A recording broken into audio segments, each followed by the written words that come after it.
Stewart Swerdlow for Expansions.com, and welcome to the news video for the week of May 24th, 2011.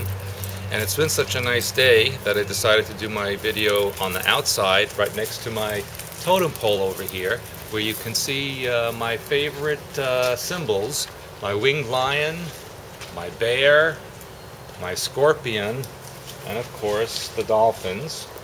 And that totem pole was actually carved by a person that we met at the county fair a few years ago, about 8 or 9 years ago, who was actually blind and did this just from his head with a buzzsaw.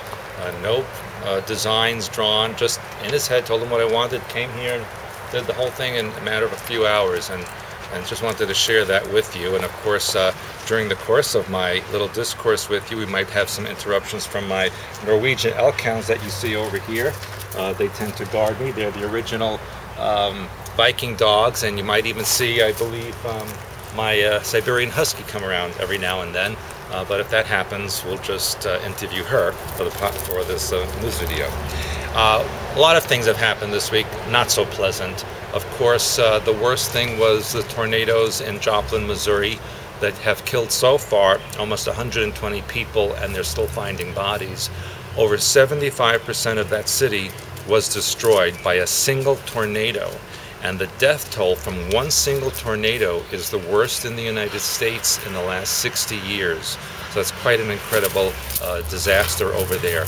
But what I found very interesting was the name of Joplin having the disaster, and that being so close to Japan. Joplin, Japan disasters suddenly hitting both areas. There's got to be some kind of energetic connection there, and I'm going to be looking into that.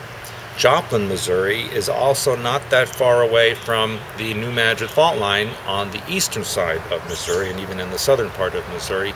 So I am sure that that had to do with some type of electromagnetic pulse that was designed to increase energy in the area, and I really do at any moment expect some sort of a earthquake in the New Madrid seismic zone.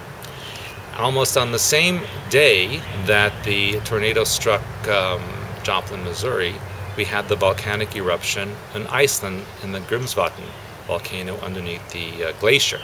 Now, thankfully, this volcanic eruption, although pretty strong, is not going to be as bad as last year's volcanic eruption in Iceland that disrupted air travel for several weeks across the North Atlantic. But we do find that the ash from the Grímsvatn volcano, which is erupting now, is a lot heavier than the other volcano, so it's settling faster, and so it's not spreading as far and wide as the other ash from the other volcano. We also know that the winds are different this year than last year, and carrying the ash to different locations, unfortunately still to England and Britain and possibly France and northern Spain as of this report.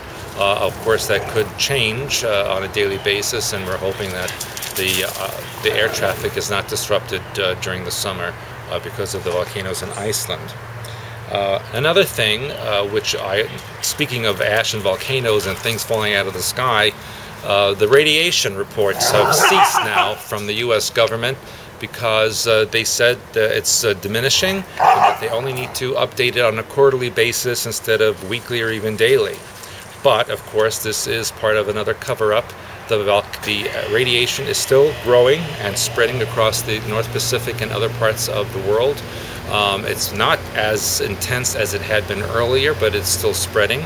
And those of you who live along the west coast of North America or along the northeastern parts of Asia, you still need to be wary of what has fallen already. A little bit of a dog fight there.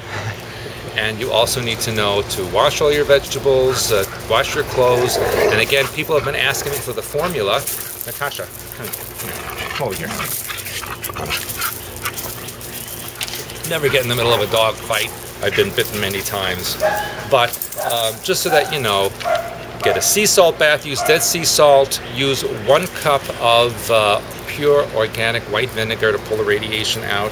You can even use baking soda, about a pound in an average sized bathtub. All of that combined will pull the radiation out of your body. Do this as often as you can. Do not go out in the rain. If it's raining, it's raining the radiation down on you. It's washing into your vegetable gardens and your flowers.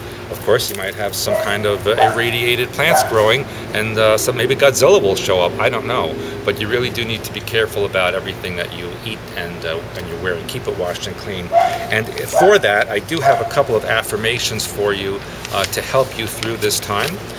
One of them is, I am now totally protected in my environment at all times. Second one, I attract only beneficial energies to my body. And 3, my physical body is always nurtured by my surroundings at all times. I'll repeat those 3. First one, I am now totally protected in my environment at all times.